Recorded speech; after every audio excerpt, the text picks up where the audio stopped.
Assalamualaikum warahmatullahi wabarakatuh. Waalaikumsalam warahmatullahi wabarakatuh. Saya akan menanyakan pendapat Ibu, bagaimana pendapat beliau tentang sholat subuh berjamaah di Masjid Raya Baitur Rahman.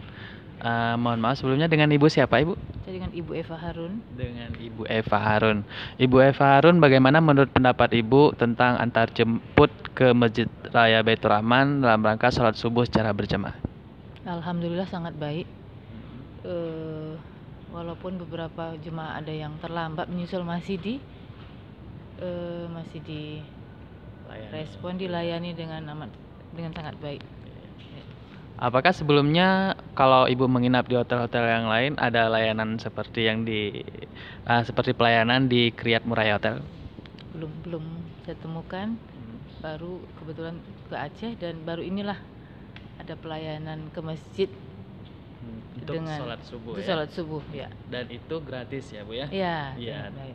Dan itu gratis tanpa dipungut biaya sepeser pun bagi tamu yang menginap di Kriyat Murai Hotel Aceh ya. Terima kasih Ibu atas waktunya.